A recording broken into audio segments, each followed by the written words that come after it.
suis assez bloqué. Tu veux pas en dire C'est Nicolas. J'ai donné un coup d'en bas. En plus, comme d'habitude, il était sur la merde. Il avait pas de bah non, mais comme Romaric était blessé, je te redemandais, avec ta patte, t'es comme moi, t'es.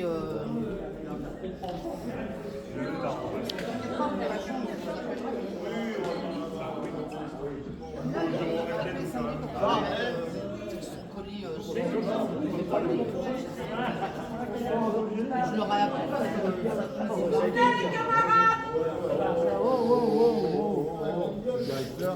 Il n'y a pas de micro, alors ça ne pas. On n'a pas besoin. Oui, mais c'est pas une question de micro, c'est une question d'attention. Vas-y Sandrine, on t'écoute. Oui, donc je vais commencer l'intervention pour commémorer ce moment important qui a été 36. Le Front populaire et les grèves de 36 dont nous évoquons aujourd'hui le souvenir constituent indiscutablement un marqueur dans l'histoire sociale de notre pays, voire même au-delà de nos frontières. Dans notre mémoire collective, 36 et le Front populaire s'inscrivent en photographie noir et blanc, fixant sur la pellicule des balles dans les usines occupées, des couples pédalant de concert sur des tandems, des familles découvrant la mer. Évidemment, le Front populaire ne peut être résumé à cela. Mais si ces images de joie sont celles que nos mémoires ont conservées, cela ne peut être un fait du hasard. Le Front populaire, les grèves de 36, portent en eux plus qu'une espérance en l'avenir. Ils portent une joie intense, telle que Simone Veil l'a décrit dans l'article qu'elle publie en juin 36. Indépendamment des revendications, cette grève est en elle-même une joie pure, une joie sans mélange, écrit-elle. Cette joie, évidemment, est liée à l'espérance que fait naître la victoire aux législatives de la coalition du Front populaire. Mais elle est également, et on le saisit dans son texte, profondément liée à la vague de grève avec occupation d'usines qui s'enclenche dans l'intermède entre cette victoire et la formation du gouvernement Blum. Dans cette émotion, qui traverse les années pour imprimer notre imaginaire du Front populaire, se mêlent soulagement, dignité retrouvée, émancipation, autant que satisfaction d'avancées sociales majeures. Pour en saisir la teneur, il faut revenir aux années qui précèdent l'émergence du Front populaire. En 1929, le krach boursier ouvre une phase de crise économique mondiale qui frappe durement l'ensemble de l'Europe à partir de 1930. Cette crise entraîne une augmentation considérable du chômage. En France, on recense 453 000 chômeurs percevant un secours en 1931. Ils sont 860 000 en mars 1936. À ce chiffre, il faut ajouter les travailleurs et travailleuses qui ne bénéficient d'aucune indemnité, ce qui est la situation la plus fréquente. Ainsi, on évalue à près de 20% la population touchée par le chômage. Et ces chiffres ne prennent pas en compte le chômage partiel imposé du fait de la réduction d'activité. Pour ceux qui ont encore un emploi, la crise renforce la domination patronale. Confrontés au développement du taylorisme et de la rationalisation du travail, qui se généralise depuis les années 20, les salariés voient leurs conditions d'emploi se dégrader grandement. Les horaires sont baissés, les salaires amputés, les primes de rendement ou de vie chère sont supprimées. Pour compenser la baisse drastique de ces profits, le patronat ne voit qu'une solution, augmenter la productivité. Il amplifie le mouvement de rationalisation, à l'exemple de la mise en place de la méthode Bedeau, qui contraint les salariés à augmenter les rendements jusqu'à 25% pour simplement maintenir leur salaire.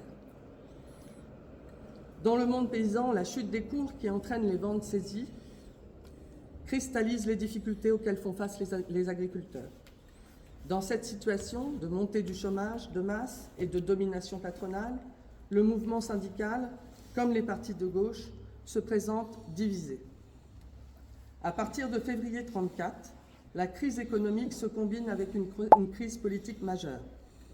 Pour reprendre les mots de l'historienne Ludivine Bantigny, la France se trouve alors devant deux abîmes, celui de la crise économique et celui de la menace fasciste.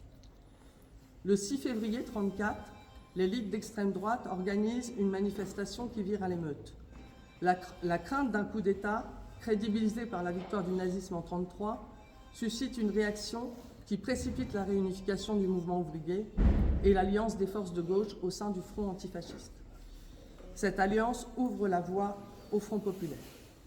Le 9 février, puis le 12, de puissantes manifestations ont lieu qui dépassent le cadre parisien pour s'étendre à toute la France, et en province, l'unité prévaut souvent.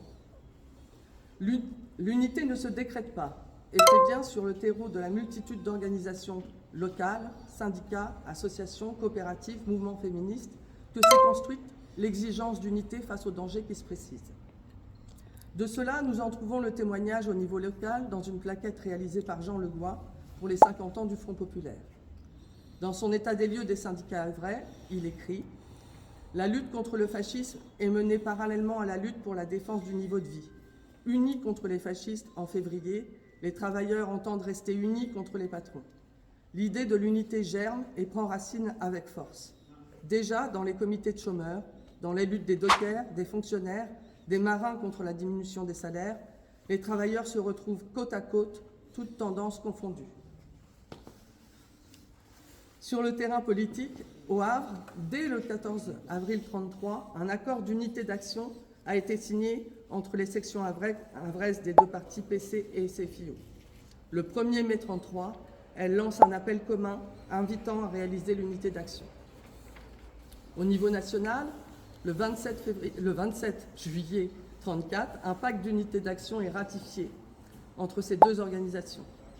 Le 14 juillet 1935, à Paris, en riposte aux ligues d'extrême droite qui tentent une démonstration de force, s'organise une manifestation qui réunit pour la première fois militants et chefs radicaux, socialistes, communistes, syndicats et associations. Un demi-million de personnes défilent dans les rues parisiennes. Le rapprochement avec le Parti radical, initié depuis plusieurs mois, se matérialise symboliquement par le serment prêté au cours de la manifestation. Fin 1935, les deux confédérations, CGT et CGTU, se prononcent l'une et l'autre en faveur de la réunification. C'est chose faite lors du congrès de Toulouse en mars 1936. Le 3 mai 1936, le Front populaire sort victorieux du deuxième tour des élections législatives. Ainsi, en ce début de mai 1936, quelque chose a changé dans la société française. Porteuse d'espoir, la victoire électorale du Rassemblement populaire agit comme une étincelle qui provoque l'embrasement général.